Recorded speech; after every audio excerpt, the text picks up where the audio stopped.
Hello मेरे प्यारे बच्चों, तो कैसे हो आप सभी लोग। बच्चों, उम्मीद करते हैं आप सभी लोग स्वस्थ होंगे, मस्त होंगे, तंदुरुस्त होंगे और अपनी अपनी पढ़ाई में पूरी तरीके से व्यस्त होंगे। मैं मनमोहित, आपका हिंदी अध्यापक, डाउट नट के इस बेहतरीन प्लेटफॉर्म पर सभी बच्चों का बहुत बहुत वेलकम करता हूं, स्वागत करता हूं। तो बच्चों, नए अध्याय की शुरुआत हो चुकी है। आज हम नया अध्याय शुरू करने जा रहे हैं। एक बार देखते हैं। तो भाई लेक्चर नंबर 6, तुमुल कोलाहल कलह में, जिसके रचनाकार हैं जयशंकर प्रसाद, महाकवि जयशंकर प्रसाद। तो भाई आइए देखते हैं कि भाई इन पंक्तियों के माध्यम से, इस कविता के माध्यम से जयशंकर प्रसाद आखिर क्या बताना चाहते हैं, किन भावों को व्यक्त करना चाहते हैं।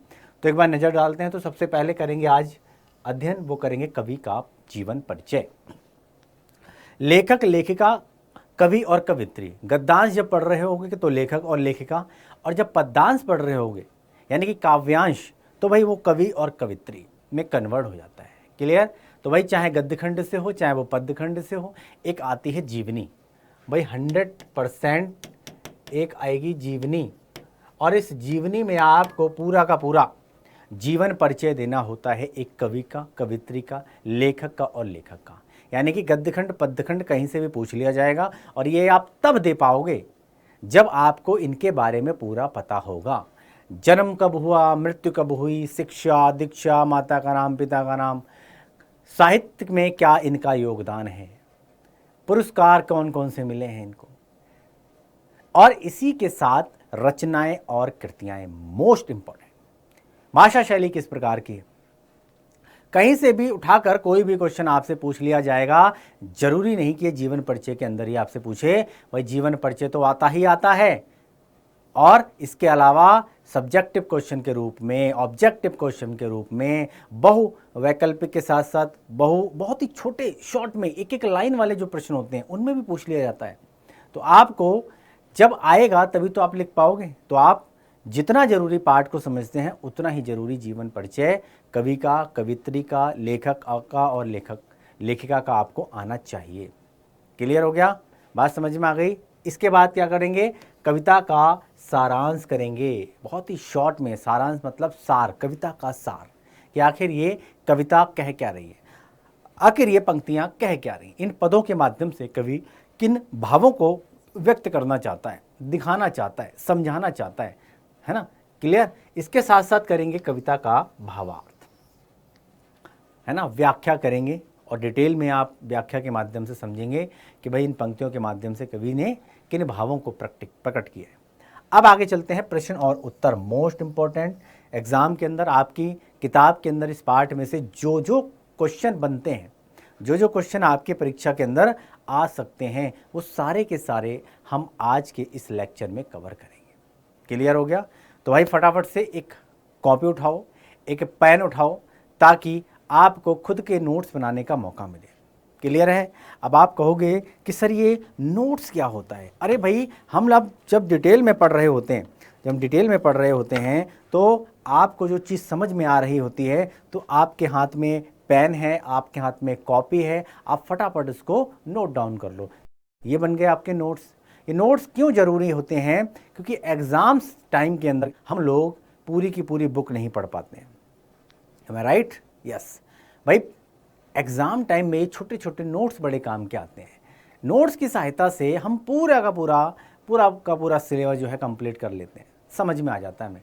क्लियर। ये नोट्स बड़े ही काम के हैं, और ये एग्ज़ाम में बड़े अच्छे नंबर दिलवाने में बड़ी महत्वपूर्ण भूमिका निभाते हैं।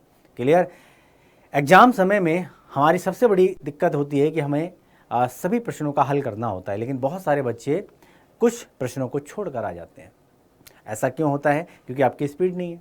तो जब बार बार लिखोगे, लिखने की प्रैक्टिस करोगे, अभ्यास करोगे, इससे भागोगे नहीं, तो भाई आपकी धीरे धीरे आपकी स्पीड बन जाएगी। स्पीड बन जाएगी तो एग्ज़ाम में कोई भी प्रश्न जो है वो छोड़ कर नहीं आओगे। और जब आप बड़ी कंपटीशन की तैयारी करोगे, बड़ी क्लास में जाओगे, तो भाई वहाँ जहाँ बहुत सारा लिखना पड़ता है, तो आज और अभी अगर आपने ये आदत नहीं डाली, तो वहाँ आपको बहुत सारी दिक्कतों का सामना करना पड़ेगा। ये मैं आपको पहले क्लियर करके चलता हूँ। क्लियर है। लिखावट से, लिखने से सुंदरता आती है, राइटिंग अच्छी होती है, अलग से नंबर मिलते हैं, आपको पता है। खुश होकर टीचर नंबर देता है। और लिखने से होता क्या है, लिखकर याद करो। देखो उन बच्चों की शिकायत जो कहते हैं कि जब हमें याद नहीं होता, कैसे याद नहीं होता है, लिखकर याद करो और ऐसा याद होगा कि आपकी लॉन्ग टाइम मेमोरी में जाएगा, हमेशा के लिए सेव हो जाएगा, आप उसको कभी नहीं भूलोगे। क्लियर हो गया? तो लिखने के इतने सारे फायदे मैंने गिना दिए। क्लियर? और आगे बढ़ें इससे पहले इस वीडियो को ज़्यादा से ज़्यादा शेयर करो, ज़्यादा से ज़्यादा शेयर करो, ज़्यादा से ज़्यादा बच्चों तक पहुँचे ताकि ज़्यादा से ज़्यादा बच्चे इस वीडियो का लाभ उठा सकें। क्लियर? चलो, कवि परिचय जयशंकर प्रसाद जी का। तो 1889 और 1937, 1889 से 1937 ईस्वी का इनका ये काल रहा है। 1889 में जन्म और 1937 में इनकी मृत्यु। तो जयशंकर प्रसाद का जन्म 1889 ईस्वी में वाराणसी में सुंगनी साहू परिवार में हुआ था। क्लियर है? और इनके पिता कौन थे? इनके पिता देवी प्रसाद साहू के यहाँ इन साहित्यकारों को बड़ा सम्मान मिलता था। इनके पिताजी साहित्यकारों का बड़ा सम्मान किया करते थे। क्लियर है? जो लोग पढ़ने लिखने में ज़्यादा रुचि रखते हैं, भाई ये भरपूर उनका आदर सम्मान किया करते थे। और यही देखकर जो प्रसाद जी हैं, इनका जो झुकाव था वो लेखन की तरफ गया, साहित्य की तरफ इनकी रुचि गई और आगे चलकर एक अच्छे इतिहासकारों में इनका नाम हुआ। प्रसाद ने 8वीं कक्षा तक की शिक्षा जो थी वो क्वींस कॉलेज से प्राप्त की। क्वींस कॉलेज में 8वीं तक की इन्होंने पढ़ाई की, लेकिन परिस्थितियों से मजबूर होकर उन्हें स्कूल छोड़ना पड़ा। भाई ज़िंदगी में कभी भी किसके साथ कब क्या हो जाए, पल भर में दुनिया इधर से उधर चली जाए, ये कोई नहीं जानता। सब कुछ बढ़िया चल रहा था, लेकिन घर की कंडीशन इतनी अच्छी नहीं थी, घर की परिस्थितियां इतनी अच्छी नहीं थी कि पढ़ाई को कंटिन्यू कर सकें। तो क्या किया इन्होंने? पढ़ाई बीच में छोड़ दी। क्लियर है? स्कूल छोड़ दिया और घर पर ही संस्कृत, फारसी, उर्दू और हिंदी का इन्होंने अध्ययन किया। क्लियर? खुद से अपने आप से इन्होंने इन सब्जेक्ट को पढ़ा और किशोरावस्था में ही माता पिता तथा बड़े भाई का देहांत हो जाने के कारण परिवार व्यापार का उत्तरदायित्व जो है इन्हें संभालना पड़ा। यानी कि शुरुआत में ही, यानी कि बचपन में ही, यानी कि बहुत ही कम उम्र में थी, अल्पायु आयु में ही इनकी जो है इनके माता पिता का साया इनके सर से उठ गया था। और एक बड़ा भाई भी एक पिता के समान होता है ना। बहुत खुशनसीब होते हैं वो लोग जिनका बड़ा भाई होता है। क्लियर? बड़ा भाई भी पिता के रोल में होता है। तो पिता का भी साया उठ गया और जो इनका जो व्यापार था वो मजबूरन इनको संभालना पड़ा। क्लियर है? इनका उत्तरदायित्व तो इनसे आगे क्यों कहते नहीं है कि भाई जीविका चलाने के लिए आपको कोई ना कोई काम करना पड़ता है, वो चाहे छोटा काम हो या बड़ा काम हो, कारोबार हो, नौकरी हो, पेशा हो, कुछ भी हो। क्लियर? तो परिवार व्यापार का जो पारिवारिक व्यापार का जो उत्तरदायित्व है इनके संभालना पड़ा और भाई जिसे इन्होंने हंसते हंसते और मुस्कुराते हुए संभाला। इससे ये पता चलता है कि व्यक्ति के जीवन में कितनी ही कठिनाइयाँ क्यों ना आ जाएं, कितनी ही मुसीबतें क्यों ना आ जाएं, कितने ही कष्ट क्यों ना झेलने पड़े इंसान को, और जो इस आंधी तूफान में बिना डरे अडिग तरह खड़ा रहता है ना, पैर जमा के, वो व्यक्ति इस दुख को, एक दुख की जो घड़ी है वो एक साइड हो जाती है और सुख के दिन जो है वो धीरे धीरे है ना पास निकट आ जाते हैं। यानी कि ऊपर वाला भी ये जांचना चाहता है, परखना चाहता है। कहते हैं कि जब जिसको जितनी ज़्यादा बड़ी सफलता चाहिए उसके जीवन में उतने ज़्यादा दुख आना ये स्वाभाविक है, स्वाभाविक है। क्लियर है? तो हंसते हंसते मुस्कुराते हुए इन्होंने इस दायित्व को संभाला, परिवार को संभाला। क्लियर? उनका जीवन संघर्षों और कष्टों में बीता। जिस किसी के व्यक्ति में जिस व्यक्ति के जीवन में कठिनाई ना हो, संघर्ष ना हो, उस व्यक्ति का जीवन बेकार है, व्यर्थ है उस व्यक्ति का जीवन।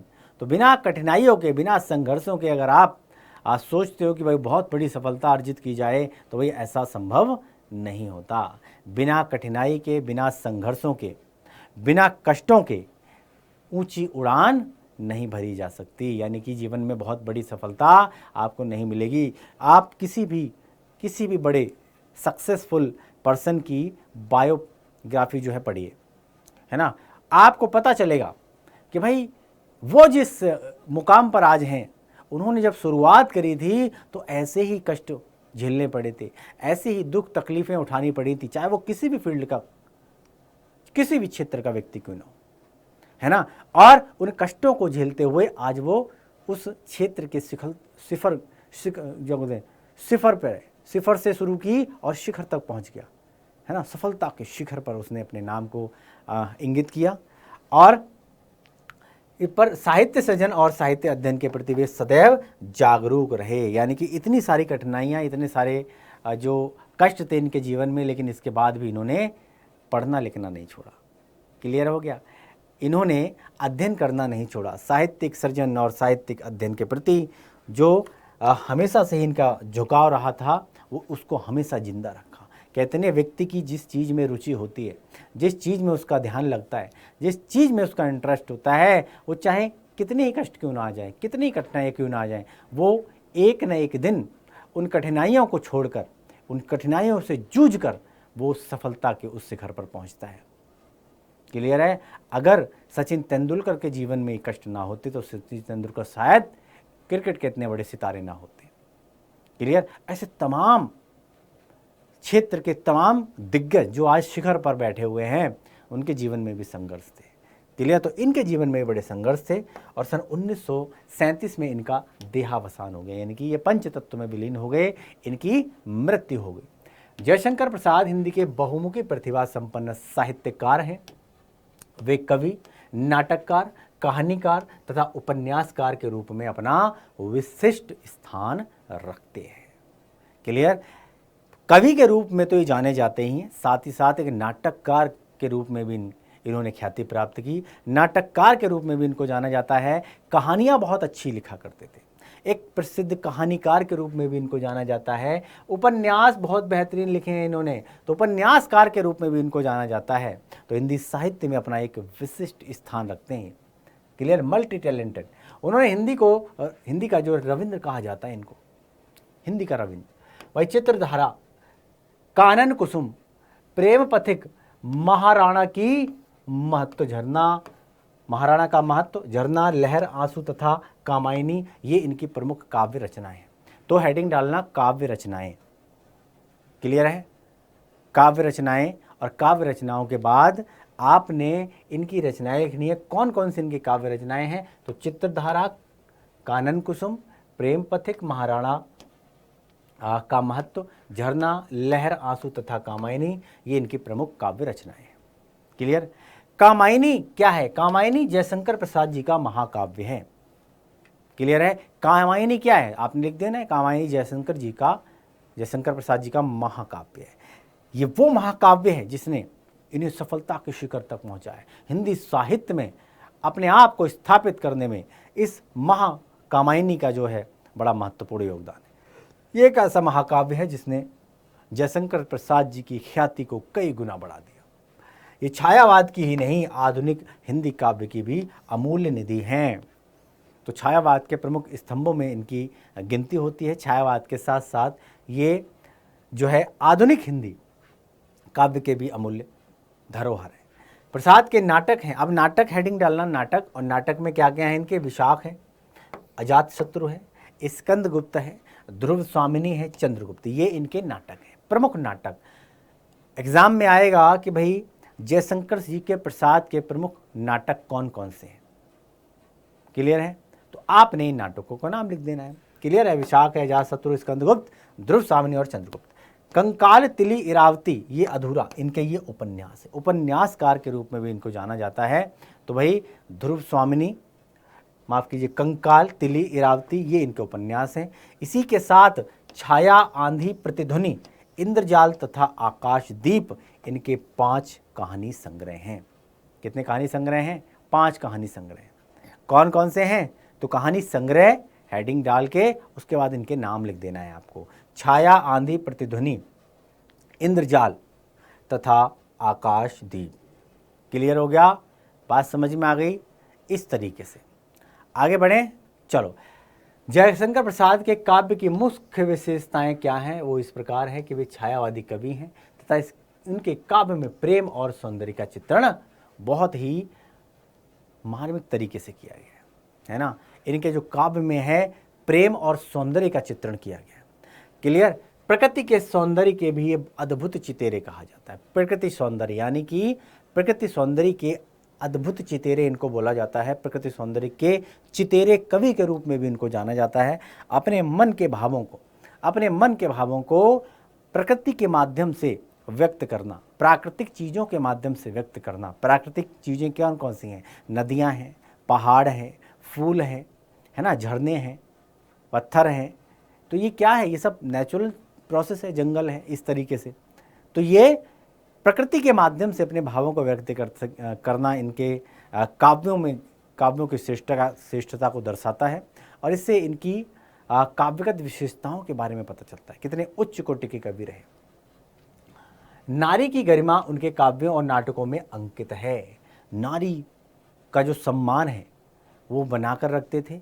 नारी सम्मान को सर्वप्रथम रखा करते थे, यानी कि किसी भी स्त्री का सम्मान इनके लिए सर्वोपरि हुआ करता था। तो ये अपने काव्यों के माध्यम से, नाटकों के माध्यम से ये अंकित करते हैं, और रहस्य भावना भी कहीं कहीं झलकती है इनके काव्यों में। रहस्य के भाव हैं, यानी कि कोई पंक्तियां हैं जो समझ में नहीं आती हैं। अब समझ में नहीं आती तो इससे ये पता चलता है कि ये, है ना, रहस्यवादी कवि के रूप में भी इनको जाना जाता है। यानी कि कुछ पंक्तियों के माध्यम से, है ना, साफ तौर पे ये झलकता है कि ये रहस्य भावना के कवि हैं। इनका महाकाव्य कामायनी मानवता के विकास की कथा प्रस्तुत करता है। मानव विकास के ऊपर लिखा गया एक महाकाव्य कामायनी। क्लियर है? प्रसाद के काव्य के वस्तु पक्ष यानी कि भाव पक्ष की भांति उनके काव्य का कला पक्ष भी ये सशक्त है। यानी कि भाव पक्ष तो मजबूत होता ही है इनके काव्य में देखने को मिलता है, इसके साथ साथ दूसरा पक्ष है वो कला पक्ष है, ये भी सशक्त है, ये भी पावरफुल है। खड़ी बोली को साहित्यिक सौष्ठव प्रदान करने में इनका योगदान प्रशंसनीय है। भाई खड़ी बोली को, है ना, किस भाषा का इस्तेमाल करते थे? भाई खड़ी बोली। क्लियर? तो खड़ी बोली को साहित्यिक सौष्ठव प्रदान करने में इनका बड़ा ही प्रशंसनीय योगदान है। साथ ही साथ रस, छंद, अलंकार आदि का रमणीयता में उनका काव्य है, और ये समग्रतः प्रसाद आधुनिक काव्य का सर्वश्रेष्ठ कवि इनको माना जाता है। क्लियर है? आगे बढ़ें। चलो, तो ये एक संक्षिप्त जीवन परिचय है, छोटा सा जीवन परिचय है। इससे रिलेटेड कोई भी प्रश्न अगर आता है, चाहे वो कृतियों के बारे में हो, इनकी कृतियों के बारे में विस्तार से बताइए, इस तरीके से नाटक के बारे में लिख सकते हो, उसी में आ जाता है ना, काव्य कौन कौन से लिखे हैं, काव्यांश कौन कौन से इनके, इस तरीके से। और इसके साथ साथ उपन्यासकार के रूप में भी इनको जाना जाता है, नाटककार के रूप में भी इनको जाना जाता है। इसमें पिता का नाम भी है इनकी माँ। इसी के साथ साथ इनका जन्म कब हुआ है, कौन से वर्ष में इनकी मृत्यु हुई है। तो ये सब जो भी इससे रिलेटेड क्वेश्चन आएगा तो आई होप कि आप लिख देंगे। अब चलते हैं कविता के सारांश पर। कविता के सारांश पर तो प्रस्तुत कविता कौन सी? तुमुल कोलाहल कलह में। तुमुल कोलाहल कलह में, यह है इस कविता का शीर्षक। क्लियर? 2 बार याद करोगे, 2 बार बोलोगे, लिखोगे तो याद हो जाएगा। तुमुल कोलाहल कलह में, यह शीर्षक कविता में छायावाद के आधार कवि श्री जयशंकर प्रसाद के कोलाहलपूर्ण कलह के उच्च स्तर यानी कि शोर से व्यथित मन की अभिव्यक्ति है। मन बड़ा व्यथित है ना, तो मन के भावों को व्यक्त किया गया है इस कविता के माध्यम से। बिंदु कवि निराश तथा हतोत्साहित नहीं है। कवि बिल्कुल भी निराश नहीं है, बिल्कुल भी हतोत्साहित नहीं है। क्लियर? कवि संसार की वर्तमान स्थिति से क्षुब्ध अवश्य है, लेकिन संसार में जो घटनाक्रम घटित हो रहा है, जो भी वर्तमान स्थिति है, इससे कवि क्षुब्ध तो है ना, थोड़े से दुखी तो है, किंतु उन विषमताओं एवं समस्याओं में भी उन्हें आशा की किरण दृष्टिगोचर होती हुई साफ तौर पे दिखाई दे रही है। यानी कि इतनी निराशा के बाद, है ना, यानी कि इतने दुखी मन जो है, इनके भाव हैं, जो करंट में जो सिनेरियो चल रहा है, वर्तमान की जो स्थिति है, इतनी विषमताएं हैं इसमें, इतनी समस्याएं हैं, लेकिन इसके बाद भी कवि को एक होप नज़र आ रही है, आशा की किरण नज़र आ रही है। क्लियर है? तो कवि की चेतना विकल होकर नींद के पुल को ढूंढने लगती है, और उस समय वह थकी सी प्रतीत होती है, किंतु चंदन की सुगंध से सुवासित शीतल पवन से उसे संबल के रूप में सांत्वना एवं स्फूर्ति प्रदान करती है। दुख में डूबा हुआ अंधकारपूर्ण मन जो निरंतर विषाद से परिवेशित है, यानी कि दुख में डूबा हुआ ये जो कवि का जो अंतर्मन है, क्लियर है, ये निरंतर विषाद से परिवेशित है और प्रातःकालीन खिले हुए पुष्पों के सम्मिलन यानी कि संपर्क से उल्लासित हो उठा है। यानी कि सुबह सुबह जो पुष्प खिलते हैं, पुष्प खिलने के साथ साथ ही मन भी प्रफुल्लित हो उठा है, आनंदित हो उठा है। व्यथा का घोर अंधकार समाप्त हो गया है। मन में जो अंधकार छाया हुआ था, दो दुखों का अंधकार छाया हुआ था, जैसे ही जैसे सुबह हुई और कलियों के साथ, फूलों के खिलने के साथ ही वो अंधकार समाप्त हो जाता है। कवि जीवन की अनेक बाधाओं और विसंगतियों का भुक्तभोगी एवं साक्षी है। ऐसा नहीं है कि केवल सुनी सुनाई बातों पे या फिर किसी ने कह दिया। ये बाधाएं जो हैं, ये जो विसंगतियां हैं, ये जो कुरीतियां हैं, ये जो असमानताएं हैं, कभी इनका खुद स्वयं भुक्तभोगी है, खुद साक्षी है, गवाह है। उसके साथ खुद ये चीज़ें जो हैं हो चुकी हैं, क्योंकि बचपन में ही माता पिता का देहांत हो गया है, बचपन पे ही मेरे बड़े भाई का जो है देहांत हो गया। तो घर की जो परिस्थिति है वो इन्होंने अपनी देखी है। इसी के साथ बहुत सारे लोग ऐसे हैं जो परिस्थितियों में टूट जाते हैं, लेकिन इन्होंने हार नहीं मानी, है ना। परिस्थितियों बस इनकी स्कूल की पढ़ाई छूट गई, लेकिन इसके बाद भी ये जो है आगे अपने व्यवसाय करते रहे, अपनी आजीविका चलाते रहे, परिवार का पालन करते रहे और धीरे धीरे आगे की तरफ बढ़ते रहे। कवि अपने कथन की संपुष्टि के लिए अनेक प्रतीकों एवं प्रकृति का सहारा लेता है। यानी कि जो मन के जो भाव हैं, जो वो कहना चाहता है, और उसको पुष्टि करने के लिए वो अनेक प्रकार के जो प्राकृतिक चीज़ें हैं उसका सहारा लेता है। यानी कि वो जो कह रहा है वो एकदम सही कह रहा है, यानी कि प्रकृति के माध्यम से, प्रकृति को सहारा बनाकर वो करने की कोशिश कर रहा है। यथा मरुज्वाला चातकी घाटियाँ पवन को प्राची झुलसावे विश्व दिन कुसुम ऋतुरत नीरधर अश्रुसर मधु मरंद मुकुलित आदि। इस प्रकार कवि ने जीवन के दोनों पक्षों का सूक्ष्म विवेचन किया है। बहुत ही मार्मिक तरीके से जीवन के उन अनछुए पहलुओं को भी वहाँ बताने की कोशिश करी गई है। तो भाई जीवन के दोनों पक्ष कौन कौन से होते हैं? सुख और दुख। यानी कि व्यक्ति के जीवन में अगर दुख है तो भाई दुख हमेशा के लिए थोड़ी ना है। भाई दुख की कभी ना कभी तो ये दुख हटकर सुख की बयार आएगी। तो सुख और दुख दोनों का यहाँ पर बहुत ही सुंदर यहाँ पर वर्णन किया गया है, और वो अशांति, असफलता, अनुपयुक्तता तथा अराजकता से विचलित नहीं है। समाज में जो भ्रांतियाँ हैं, समाज में जो विसंगतियाँ हैं, समाज में जो असफलताएं हैं, इनसे कभी जो है बिल्कुल भी विचलित नहीं है। क्लियर हो गया? और अगर आप भी जीवन में आई हुई कठिनाइयों से, असफलताओं से विचलित नहीं होंगे तो जीवन में आप भी एक अच्छे मुकाम पर हासिल, है ना, उस मुकाम को हासिल कर सकते हो। क्लियर है? अब आगे चलते हैं। अब चलते हैं पंक्तियों के भावार्थ पर। तो पहले पद का भावार्थ क्या है? तो पहले पद पढ़ लेते हैं कि भाई तुमुल कोलाहल कलह में मैं हृदय की बात रे मन विकल होकर नित्य चंचल चेतना थकसी रही तब खोजती जब नींद के पल मैं मलय की बात रे मन।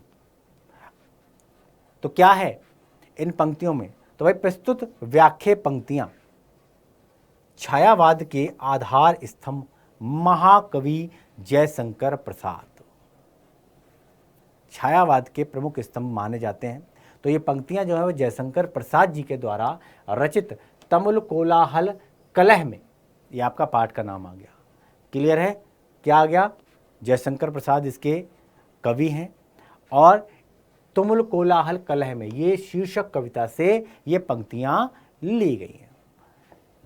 क्लियर है? तो भाई प्रस्तुत पंक्तियों में कवि कहना क्या चाहता है, आखिर क्या कहना चाहता है इन पंक्तियों में, है ना, कि इस तूफानी कोलाहलपूर्ण वातावरण में मैं हृदय का सच्चा मार्ग दर्शक हूं। तूफानी कोलाहल इस पूर्ण वातावरण में मैं हृदय का सच्चा मार्गदर्शक हूं। व्याकुल होकर मन जब थककर चंचल चेतना शून्य अवस्था में पहुंचकर नींद की आगोश में समाना चाहता है, जब मन व्याकुल हो जाता है, चिंतित हो जाता है ना, जब दुखों का संताप हृदय में भर जाता है, तो क्या हो जाता है, थक कर, हार कर, है ना, कहते नहीं कि भाई चेतना शून्य हो जाना, यानी कि सोचने और समझने की जो शक्ति है वो बिल्कुल क्षीण हो जाना, चेतना शून्य अवस्था में पहुंचकर नींद की आगोश में समाना चाहता है। यानी कि जब वो रिलैक्स लेना चाहता है, अब रिलैक्स तो तभी मिलेगा ना जब व्यक्ति नींद में जाएगा, सोएगा। क्लियर हो गया? तो जब वो सोना चाहता है, रिलैक्स लेना चाहता है, ऐसे विषादपूर्ण समय में मैं चंदन के सुगंध में सुवासित हवा बनकर, है ना, ऐसे वातावरण में, ऐसे जब मन कहीं और है, व्यथित है, कुंठित है, रिलैक्स चाहना चाहता है, शांति चाहता है, क्लियर है, ऐसे विषादपूर्ण समय में मैं चंदन के सुगंध में सुवासित हवा बनकर, धीरे धीरे हवा बनकर, हवा के अंदर जो चंदन की सुगंधित खुशबू है, क्लियर है, चंचल मन को सांत्वना तथा आनंद प्रदान करता हूँ। तब मैं उस सुगंधित खुशबू के माध्यम से उस चंचल मन को, मन तो बड़ा चंचल होता है ना, उस चंचल मन को सांत्वना देने का प्रयास करता हूँ, उसको आनंद प्रदान करने की कोशिश करता हूँ।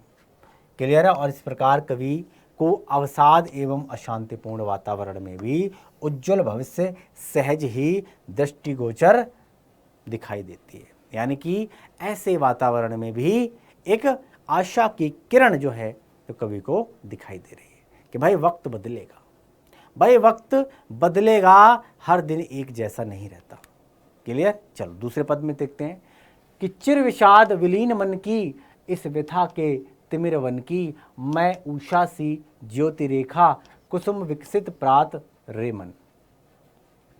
तो प्रस्तुत जो पंक्तियां हैं वो आधुनिक हिंदी साहित्य के प्रणेता कवि शिरोमणि जयशंकर प्रसाद जी के द्वारा विरचित तुमुल कोलाहल कलह में शीर्षक नामक कविता से ली गई। क्लियर? तो प्रस्तुत पंक्तियों के माध्यम से कवि कहना चाहता है, क्या कहना चाहता है कि भाई जब मनुष्य चिर विषाद में विलीन होकर घुटन महसूस करने लगता है, जब मन में अधिक पीड़ा व्याप्त हो जाती है, जब मन व्यथित हो जाता है, कुंठित हो जाता है, जब मन जो है घुटन महसूस करने, कहते नहीं कि भाई मुझे इस वातावरण में घुटन महसूस हो रही है ना, तो उस वातावरण की बात हो रही है, व्यथा रूपी अंधकार में भटकने लगता है, चारों मन अशांत है। अशांत मन क्या करता है? मन में तरह तरह के ख्याल आते हैं, तरह तरह की भावनाएं उमड़ने लगती हैं, है ना, मन भटकता रहता है अंधकार में, व्यथा रूपी अंधकार में। और उस समय में श्रद्धा अर्थात आशा उसके लिए सूर्य की ज्योतिपुंज के समान पथ प्रदर्शक तथा प्रस्फुटित पुष्प के समान जीवन को आनंदित करती हूँ। उस समय में श्रद्धा के भाव लेकर, अर्थात आशा की एक नई किरण के लेकर, होप के साथ, है ना, उसके लिए सूर्य की ज्योतिपुंज के समान, यानी कि तेज, है ना, पथ प्रदर्शक, यानी कि जो उसे राह दिखाए, उसी को तो बोलते हैं पथ प्रदर्शक, जो उसको सही राह पर लेकर जाए। तो मैं पथ प्रदर्शक का काम करती हूँ, पथ प्रदर्शक तथा प्रस्फुटित पुष्प के समान जीवन को आनंदित करती हूँ। तो ये हैं दोनों पदों के भावार्थ। तीसरे पे चलते हैं भाई, जहाँ मरुज्वाला धधकती, चात की कनको तरसती, उन्हीं जीवन घाटियों की मैं सरस बरसात रे मन। तो पंक्तियाँ वही हैं कि छायाभाग के प्रवर्तक कवि जयशंकर प्रसाद जी के द्वारा रचित तुमुल कोलाहल कलह में शीर्षक कविता से उद्धृत है। प्रस्तुत पंक्तियों के माध्यम से कवि कहना चाहता है कि भाई जहाँ मरुभूमि की ज्वाला धधकती है, जहाँ मरुज्वाला धधकती, चात की कनको तरसती, है ना, जहाँ पर मरुभूमि की ज्वाला धधकती है और चातकी जल के कण को तरसती है, उन्हीं जीवन की घाटियों में मैं आशा यानी कि सरस बरसात बन जाती हूँ। कवि का भाव है कि जिन लोगों का जीवन मरुस्थल की सूखी घाटी के समान दुर्गम, विषम और ज्वालामय हो जाता है, जहाँ चित्त चातकी को एक कण भी सुख का जल नहीं मिल पाता, उन्हें आशा की एक किरण मात्र मिल जाने से जीवन में रस की वर्षा होने लगती है। यानी कि ऐसे किसी ने रस घोल दिया हो, जीवन में रस की वर्षा होने लगती है। आगे बढ़ते हैं। आगे बढ़ते हैं, अगले पद में क्या है भाई, पवन की प्राचीर में रुक, जला जीवन जा रहा जुग, इस झुलसते विश्ववन की मैं कुसुम ऋतुराज रेवन। तो इन पंक्तियों में कवि कहना चाहते हैं, क्या कहना चाहते हैं कि भैया जिन्हें इस अभागा मानव जीवन ने झुलसा डाला है, जिन्हें इस अभागे मानव जीवन ने झुलसा डाला है और जिन्हें सांसारिक अग्नि से भागने का भी कोई उपाय नहीं है ना, ये सांसारिक मोह माया है ना, झूठ फरेब, ये सब कहाँ इसी संसार में मिलेगा। संसार है, संसार में सुख भी है दुख भी है और ये सब मोह माया के जाल में फंसे हुए हैं। तो भाई ये सांसारिक अग्नि से भागने का भी कोई उपाय नहीं है और ऐसे दुख दग्ध लोगों को मैं आशा रूपी वसंत की रात के समान सुख किया आंचल हूं, उनके झुलसे मन को हरा भरा बनाकर फूल सा खिला देती हूं। क्लियर, आगे बढ़ते हैं, अगले पद पर चलते हैं। तो चिर निराशा नीर धर से, प्रतिच्छायित अश्रु सर में, मधुप मुखर मरंद मुकुलित, मैं सजल जल जात रे। इसी के साथ कवि क्या कहना चाहता है इन पंक्तियों में, प्रेम देश प्रेम, प्रेम देश प्रेम। एक प्रेम क्या होता है, एक प्रेम होता है परिवार से प्रेम होता है, अपने बच्चों से प्रेम होता है, माता पिता से प्रेम होता है नहीं होता है, और एक प्रेम होता है अपने देश से प्रेम होता है। देश प्रेम सर्वप्रथम सर्वोपरि होना चाहिए, सर्वप्रथम होता है देश प्रेम सर्वप्रथम, उसके बाद हम, है ना, इसके बाद मानवता, इंसान के अंदर मानवता के भाव होने चाहिए, मानव के प्रति जो कर्तव्य है, जो समर्पण है, इससे हमें कभी विचलित नहीं होना चाहिए, हमें मानव के काम आना चाहिए। इंसान अगर किसी मुसीबत में है, उस दुखिया का अगर आप मदद कर दोगे तो भाई वो ईश्वर, वो परमात्मा, वो अल्लाह, जिसको भी आप जिस नाम से भी जानते हो, भाई वो खुश हो जाता है। क्यों? क्योंकि मनुष्य के अंदर परमात्मा का निवास होता है। क्लियर। और हम कहाँ जाते हैं? हम मंदिर, मस्जिद, गुरुद्वारे, चर्च वगैरह में घूमते रहते हैं। क्लियर है? तो देश प्रेम, मानवता, प्रकृति सौंदर्य और करुणा के अद्भुत चितेरे कवि शिरोमणि जयशंकर प्रसाद जी का कहना है कि भैया मानव जीवन आंसुओं का सरोवर है। भाई साहब दुखी दुख हैं, इसमें दुखी दुख हैं, लेकिन कहीं खुशी भी तो है, खुशी के दो पल भी तो इंगित हैं। क्लियर है क्या? तो भैया मानव जीवन आंसुओं का सरोवर है, उसमें पुरातन निराशा रूपी बादलों की छाया पड़ गई है, व्यक्ति निराश हो जाता है ना, कि अब तो मेरे, है ना, अब नहीं होगा मुझसे, अब नहीं होगा, है ना। तो निराशावादी नहीं बनना है, आशावादी बनना है। Yes I can do it, मैं कर सकता हूँ, मैं कर सकता हूँ। अरे ज़्यादा से ज़्यादा असफल ही तो होऊंगा। क्लियर। असफलता में ही सफलता छुपी हुई है। पता है, आज असफल हो गए, सफलता क्या कहती है? असफलता, यानी कि असफलता। क्लियर है? तो भाई उस चातकी सरोवर में आशा एक ऐसा सजल कमल है जिस पर भौरे मंडराते हैं, भौरे मंडरा रहे हैं, और जो मकरंद से परिपूर्ण है। कवि की इन पंक्तियों में हृदय की अनुभूति, संगीत मधुरिमा, कला की विदग्धता सहज ही दृष्टिगोचर दिखाई देती है। क्लियर है? अब चलते हैं प्रश्न और उत्तर की तरफ। तो पहला प्रश्न बनेगा इसमें, हृदय की बात का क्या कार्य है? तो उत्तर में किस तरीके से लिखोगे? इस कोलाहलपूर्ण वातावरण में श्रद्धा जो वस्तुतः कामायनी है, अपने हृदय का सच्चा मार्गदर्शक बनती है। और कवि का हृदय कोलाहलपूर्ण वातावरण में जब थककर चंचल चेतना शून्य अवस्था में पहुंचकर नींद की आगोश में समाना चाहता है, तो ऐसे विषादपूर्ण समय में श्रद्धा चंदन के सुगंध से सुवासित हवा बनकर चंचल मन को सांत्वना प्रदान करती है, धैर्य बंधाती है। और इस प्रकार कवि को अवसाद और अशांतिपूर्ण वातावरण में भी उज्जवल भविष्य सहित सहज ही दृष्टिगोचर होता है, यानी कि आशा की एक होप जगी है, दिखाई देती है। अगला प्रश्न, कविता में उषा की किस भूमिका का उल्लेख किया गया है?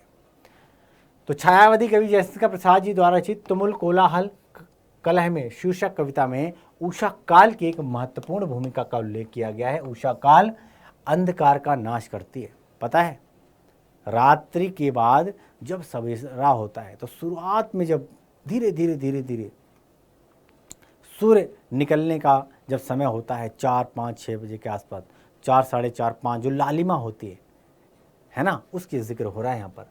उषा काल जो है वो अंधकार का नाश करती है। उषा काल के पूर्व संपूर्ण विश्व अंधियारे में डूबा होता है, अंधकार में डूबा होता है। इससे पहले रात होती है ना, संपूर्ण रात। उषा काल होते हुए सूर्य की रोशनी अंधकार रूपी जगत में आने लगती है, सारा विश्व प्रकाशमय हो जाता है। क्लियर? इसीलिए कहते हैं हर रात के बाद सवेरा होता है। यानी कि दुख हैं जीवन में तो क्या है ना, सबके जीवन में होते हैं, लेकिन दुखों के बाद सुख भी तो दिया है। सुख देने वाला भी वो है और दुख देने वाला भी वो। तो दुखों से घबराना नहीं चाहिए। इस अंधकार के बाद सवेरा होना निश्चित है। सभी जीव जंतु अपनी गतिविधियां प्रारंभ कर देते हैं सुबह होने पर, और जगत में एक आशा एवं विश्वास का वातावरण प्रस्तुत हो जाता है। उषा की भूमिका का वर्णन कवि ने अपनी कविताओं में किया है। क्लियर? यानी कि रात का जिक्र किससे किया है? अंधकार का। व्यक्ति के जीवन में दुख, दर्द है ना, विसंगतियां, विषमताएं। क्लियर? और सवेरे का जिक्र क्या है कि भाई इन सब से जूझ कर व्यक्ति के जीवन में उजाला भी तो आएगा। उजाला आता है, व्यक्ति काम पर लग जाता है, खुश होता है ना। तो भाई खुश होने का भी मौका आपके जीवन में आता है। चातकी किसके लिए तरसती है? तो चातकी एक पक्षी है। चातकी क्या है? एक पक्षी है जो स्वाति की बूंद के लिए तरसती रहती है। चातकी केवल स्वाति का जल ग्रहण करती है। वह सालों भर स्वाति के जल की प्रतीक्षा करती रहती है, और जब स्वाति का बूंद आकाश से गिरता है तभी वह जल ग्रहण करती है, बाकी प्यासी ही रहती है। क्लियर है? स्वाति के जल से अपनी प्यास बुझाते हैं। और इस कविता में उदाहरण सांकेतिक है कि भाई दुखी व्यक्ति सुख प्राप्ति की आशा में चातकी के समान उम्मीद बांधे रहते हैं। क्लियर? और कवि के अनुसार एक न एक दिन उनके दुखों का अंत होता है, अगर इस उम्मीद को ना छोड़ा जाए, अगर इस उम्मीद को ना छोड़ा जाए। आगे बढ़ते हैं। बरसात की सरस कहने का क्या अभिप्राय है? तो बरसात जलों का राजा होता है। बरसात में चारों तरफ जल ही जल दिखाई पड़ता है। पेड़ पौधे हरे भरे हो जाते हैं। लोग बरसात में आनंद और सुख का अनुभव करते हैं। उनका जीवन है ना सरस हो जाता है, यानी कि आनंद से भरपूर हो जाता है, मन प्रफुल्लित होता है, अर्थात जीवन में खुशियां आ जाती हैं, खेतों में फसल लहराने लगती है। और भाई किसानों के लिए समय तो और भी खुशियां लाने वाला होता है। इसीलिए कवि जयशंकर प्रसाद ने बरसात को सरस कहा है। आगे बढ़े, चलो आगे बढ़ते हैं। सजल जल जात का क्या अर्थ है? तो सजल जल जात का अर्थ भरे हुए जल, जल भरे और रस भरे कमल से है। यानी मानव जीवन आंसुओं का सराबोर है, और इसमें पुरातन निराशा रूपी बादलों की छाया पड़ रही है। और उस चातकी सरोवर में आशा एक ऐसा जल से पूर्ण कमल है जिस पर भंवरे मंडराते हैं, और जो मकरंद यानी मधु से परिपूर्ण है ना, सुगंध से परिपूर्ण है। आगे बढ़ते हैं। कविता का केंद्रीय भाव क्या है, और इसको आपको संक्षेप में लिखना है। इसका केंद्रीय भाव बताना है आपको। तो प्रस्तुत कविता तुमुल कोलाहल कलह में शीर्षक ये जो है कविता आधुनिक काल के सर्वश्रेष्ठ कवि जयशंकर प्रसाद जी द्वारा विरचित है। और प्रस्तुत कविता में कवि ने जीवन रहस्य को सरल और सांकेतिक भाषा में सहज ही अभिव्यक्त किया है कि व्यक्ति का जीवन कितना सरल और कितना सहज है। इसको सरल और सांकेतिक भाषा में यहाँ अभिव्यक्त किया है। कवि कहना चाहता है कि रे मन, इस तूफानी रण क्षेत्र जैसे कालाहपूर्ण जीवन में मैं हृदय की आवाज़ के समान हूँ। कहते नहीं कि भाई अंदर से आवाज़ आई तो मैं वही आवाज़ हूँ, हृदय की आवाज़ हूँ। कवि के अनुसार भीषण कोलाहल कलह विज्ञान है, तथा शांत हृदय के भीतर छिपी हुई निजी बात आशा है। क्लियर हो गया? तो दिल के किसी कोने से निकली हुई आवाज़ एक उम्मीद की किरण है, एक आशा की किरण आपको दिखाई देती है। कवि कह रहा है कि भैया जब नित्य चंचल रहने वाली चेतना यानी जीवन के कार्य व्यापार से विकल होकर नींद के पल खोजती है ना, ये जो चंचल मन है जब विचलित हो जाता है, जब दुखी हो जाता है, तो भाई नींद के कुछ पल खोजता है आराम करने के लिए। तो और थक कर अचेतन सी होने वाली अवस्था में पहुंच जाता है तो उस समय में नींद के लिए विकल शरीर को मादक और स्पर्शी सुख मलयानिल के मंद झोंके के रूप में आनंद के रस की बरसात करता हूँ। क्लियर। और कवि के अनुसार जब मन चिर विषाद में विलीन है, जब मन चिर विषाद में विलीन है, व्यथा का अंधकार घना बना हुआ है, तब मैं उसके लिए उषा सी ज्योति रेखा हूँ और पुष्पम के समान खिला हुआ प्रातः काल हूँ। जब प्रातः काल होते के साथ ही लोगों के जीवन में खुशियाँ आ जाती हैं, लोग खुशी से मारे झूमने लगते हैं। अर्थात कवि का दुख में भी सुख की अरुण किरणें फूटती दिख रही हैं। कवि के अनुसार जीवन मरुभूमि की धधकती ज्वाला के समान है, जहाँ चातकी जल के कण प्राप्ति हेतु तरसती है ना। तो व्यक्ति के जीवन में दुख ही दुख है और व्यक्ति सुखी जीवन पाने के लिए तरस रहा है, सारी जिंदगी इंतजार करता है। और इस दुर्गम विषम और ज्वालामय जीवन में भी श्रद्धा मरुस्थल की वर्षा के समान परम सुख का स्वाद चखाने वाली हूँ। अर्थात आशा की प्राप्ति से जीव में मधुर रस की वर्षा होने लगती है और कवि को अभागा मानव जीवन पवन की परिधि में सिर झुकाए हुए रुका हुआ सा प्रतीत होता है। इस प्रकार जिनका संपूर्ण जीवन झुलस रहा हो, ऐसे दुख दग्ध लोगों का आशा वसंत की रात के समान जीवन को सरस बनाकर फूल सा खिला देती है। और कभी अनुभव करता है, क्या अनुभव करता है कि भाई जीवन आंसुओं का सरोवर है ना। किस व्यक्ति के जीवन में दुख नहीं होते, सबके जीवन में दुख है, किसी के कम है किसी के ज़्यादा है, लेकिन व्यक्ति को खुशियों का इंतज़ार करना चाहिए, है ना। इसमें निराशा रूपी बादलों की छाया पड़ रही है, उस हाहाकारी सरोवर में आशा ऐसा सजल कमल है जिस पर भौरे मंडराते हैं, जो मकरंद से परिपूर्ण है। आशा एक ऐसा चमत्कार है जिससे स्वप्न भी सत्य हो जाता है। यानी कि व्यक्ति को जीवन में, है ना, होप कभी भी जो है विलुप्त नहीं होनी चाहिए। यानी कि व्यक्ति के जीवन में आशा के भाव व्याप्त होने चाहिए। यानी कि हर निराशा के बाद, निराशा तो कभी रखनी नहीं चाहिए, मन में एक आशा रखनी चाहिए कि भाई हर रात के बाद एक उजाला होता है। यानी कि आज दुख हैं, दर्द हैं, कष्ट हैं, सह लेंगे, कोई दिक्कत नहीं है ना। एक दिन वो आएगा जब मुझे खुशी की अनुभूति, और खुशी मुझे चाहिए ही चाहिए। क्लियर। आगे बढ़ते हैं, अगले प्रश्न की तरफ चलते हैं। तो कविता में विषाद और व्यथा का उल्लेख है, वो किस कारण से है और अपनी कल्पना से उसमें उत्तर देना है।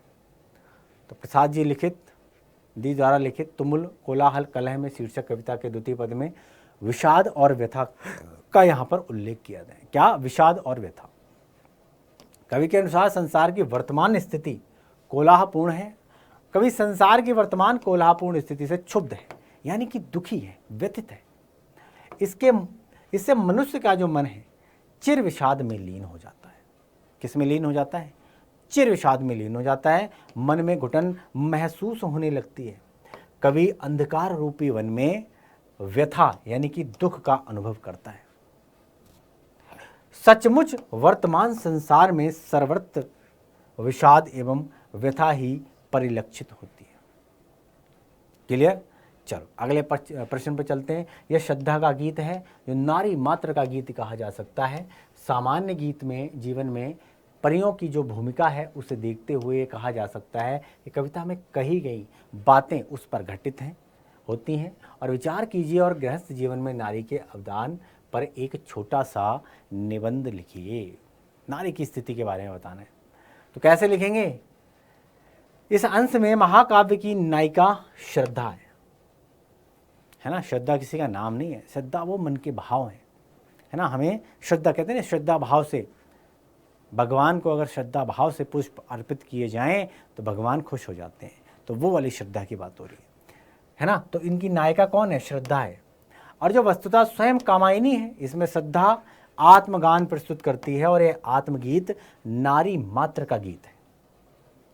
इस गान में श्रद्धा विनम्र स्वाभिमान भरे स्वर में अपना परिचय देती है और अपने सत्ता सार का यहाँ पर व्याख्यान करती है। क्लियर है। इस गीत में कवि ने सामान्य जीवन में नारियों की जो भूमिका है उसे देखते हुए सिद्ध करने का प्रयास किया है कि कविता में कही गई बातें उस पर घटित होती हैं। कवि का यह सोच की जो सोच है वो सही है। नारी वस्तुतः विश्वासपूर्ण आस्तिक बुद्धि का प्रतीक है। नारियों का सम्मान करना चाहिए। यहाँ पर नारी को क्या बताया गया है? विश्वासपूर्ण आस्तिक बुद्धि का प्रतीक। नारी के जीवन से विकासगामी ज्ञान और आत्मबोध प्राप्त होता है। गृहस्थ जीवन में नारी के अवदान अतुलनीय होते हैं, है ना। नारी एक किसको जन्म देती है? इंसान को जन्म देती है। हमारे जन्म देने वाला कौन है? हमारी माँ स्त्री के रूप में है ना। नारी पत्नी के रूप में भूमिका में है, नारी बहन की भूमिका में है। नारी के कई रूप यहाँ पर अवतरित हुए हैं।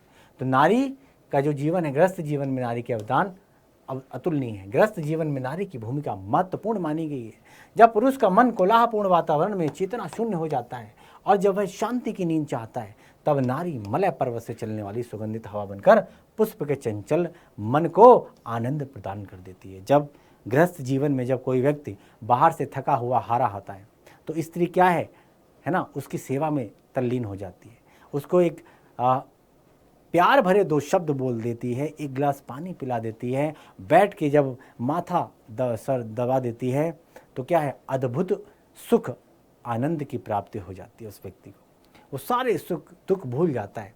जब पुरुष जीवन के चिर विषाद में विलीन होकर घुटन महसूस करने लगता है और व्यथा के अंधकार में भटकने लगता है, तब नारी सूर्य की ज्योतिपुंज के समान पथ प्रदर्शक बनकर पुष्प के समान जीवन को आनंदित कर देती है। तो नारी का ये महत्व है हमारे जीवन में। क्लियर? जब पुरुष के मन में मरुभूमि की ज्वाला धधकती है, तब नारी सरस बरसात बनकर पुरुष जीवन में रस की वर्षा करने लगती है। जब पुरुष सांसारिक जीवन में झुलसने लगता है, तब नारी आशा रूपी वसंत की रात के समान सुख दुख के जो है आंचल बन जाती है। और इतना ही नहीं, जब मानव जीवन पुरातन निराशा रूपी बादलों से गिर जाता है, तब नारी चातकी सरोवर में श्रद्धा रूपी एक ऐसा सजल कमल है जिस पर भौरे मंडराते हैं। और इस प्रकार गृहस्थ जीवन में नारी की भूमिका बहुआयामी है। क्लियर है? तो स्त्री का हमारे जीवन में बड़ा विशेष महत्व होता है। क्लियर? आओ अगले प्रश्न पे चलते हैं। अगला प्रश्न, इस कविता में स्त्री को प्रेम और सौंदर्य का स्रोत बताया गया। आप अपने पारिवारिक जीवन के अनुभवों के आधार पर इस कथन की परीक्षा कीजिए। क्या आप सही मानते हो? तो भाई प्रसाद जी ने काव्यों में प्रेम और सौंदर्य का चित्रण किया गया है। तुमुल कोलाहल कलह में शीर्षक कविता में कवि ने स्त्री को प्रेम और सौंदर्य का स्रोत बताया। कवि का कथन सही है, सर्वथा सही है। जब पुरुष सांसारिक उलझनों से उबरकर घर आता है, तो स्त्री शीतल पवन का रूप धारण कर जीवन को शीतलता प्रदान करती है ना। तो व्यक्ति के जीवन में स्त्री का बड़ा महत्वपूर्ण स्थान है। व्यथा और विषाद में स्त्री पुरुष की सहायता करती है। कंधे से कंधा मिलाकर एक स्त्री पुरुष का साथ देती है। जीवन सही मायने में बोला जाए तो वो एक जीवन संगिनी है। इन प्रश्नों के साथ ये पार्ट यहीं पर समाप्त होता है। मिलते हैं भाई अगली क्लास में, अगले वीडियो में एक नई एनर्जी के साथ, एक नए अध्याय के साथ। तब तक हमें दो इजाज़त और आप बने रहो डाउटनेट के साथ। नमस्कार।